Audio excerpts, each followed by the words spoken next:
and welcome to the video interview of the Career Woman blog. I'm sitting here with Miss Desiree Shepherd. Hello. And today we're going to talk about undergraduate experiences and grad school scares.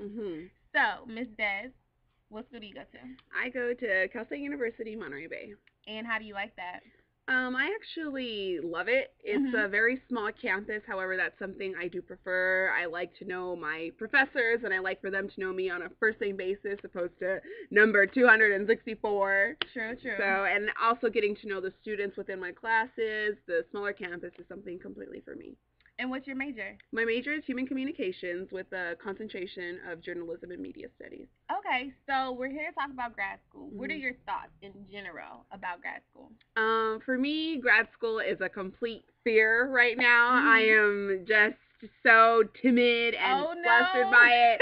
Just the aspect of grad school altogether, because I know it is a very dog-eat-dog world. I feel like when it comes to grad school, you need to be 100% on your game, on point, knowing what you're doing. Hopefully you have to have the right major by then.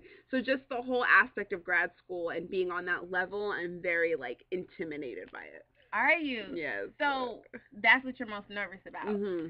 And what do you feel like? How do you feel about going into grad school? What makes you nervous about going into grad school?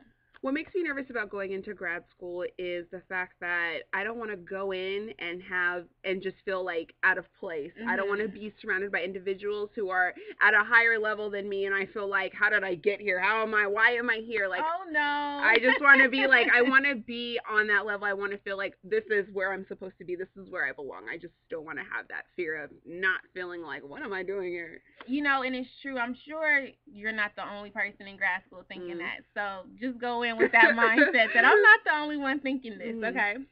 So with all that, scare and worry and anxiety, how are you preparing yourself for these things?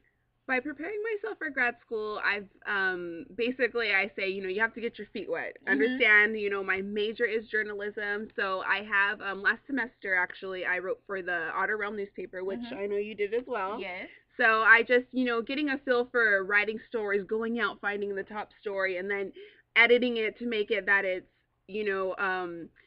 attracted to your viewers, your readers. So just getting that aspect of the field, the very intense, fast-paced kind of surrounding. Yes. I've also worked with radio. I did Otter Media here on campus. You did that as well also. Yes. Doing kind of this, promoting women, promoting people to just listen to the radio, listen to news, and informing your fellow students, your student body, just informing them.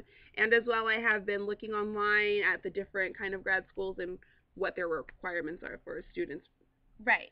So with this industry, as far as I'm concerned, and journalist to journalist, I'm sure we're both aware that this industry requires a lot of application. So internships are incredibly important. So have you been doing that as well? Yes, I recently interned for Mapleton Communications. Okay. It's in Monterey. Basically what I did is work with a lot of radio filing, recording in between recordings of just, advertising certain businesses, small businesses that promote them, as well as recently I've applied to a little local radio station, KSBW, Fingers crossed. So just, I definitely agree with you when you say interning is a very, very important thing to have. They want to make sure you've been around the whole journalistic aspect of it. Definitely so. So with the whole college thing, journalism, media studies, everything off the table, just your experience as an undergrad across the board. This blog is here to promote women in higher education and, just being that career woman. So to the women out there, to the young girls out there who want to go to college, who are aspiring to be career women, what would you tell them your experience has been like? Oh my goodness. I would say my experience being in college has just caused me to grow so much as an individual. I think we reach certain points in our lives where we feel like there's not much more we can grow into, but there's always room for growth, and being here, I have realized that I have not only grown, with my education, with people, but just personally, I have grown as an individual to limits I didn't even know that I could. So I would definitely tell the young girl, the young boy, apply now, go to college, pursue your education, definitely. For sure. And we talk about grad school, so what's your number one grad school? Well, I think every journalist, their number one grad school is NYU, Of course. New York University. We all want to go there. However, it is a dream. Know, yes. It is a dream. It's very hard to get in. And that would make me even more nervous applying there, just because it's a very dream school to me. So yes, definitely. But it's very doable. Very doable. True. That is true. So we're crossing our fingers for you. Thank you. And this is just a career woman question. We have to ask this question: what does being a career woman mean to you? To me, being a career woman is accomplishing all dreams, goals that you have given yourself, and just doing them. Like I said before, whether or not you believe you can do them or not, just putting yourself out there and overcoming those obstacles, regardless of what the outcome is. I think just applying yourself to whatever it is that you want to do makes you like that successful career woman. Excellent, excellent. And with this definition that you have so eloquently gave us, what or who is that woman in your life? Who's that career woman? I would definitely have to say Oprah Winfrey. Of course. Is just the definition of career woman. Being a journalist, both me and you, she did that herself.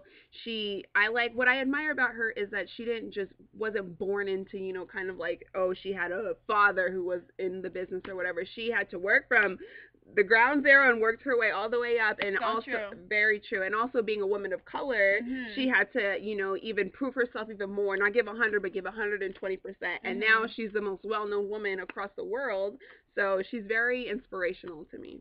Great. And she's definitely inspirational to me as well. But our time is coming to an end. But I would like to thank you so much for being a feature on my blog, The Career Woman. Next week, please tune in to what I have to say about everything that is career woman related. Thanks for tuning in. Have a great day.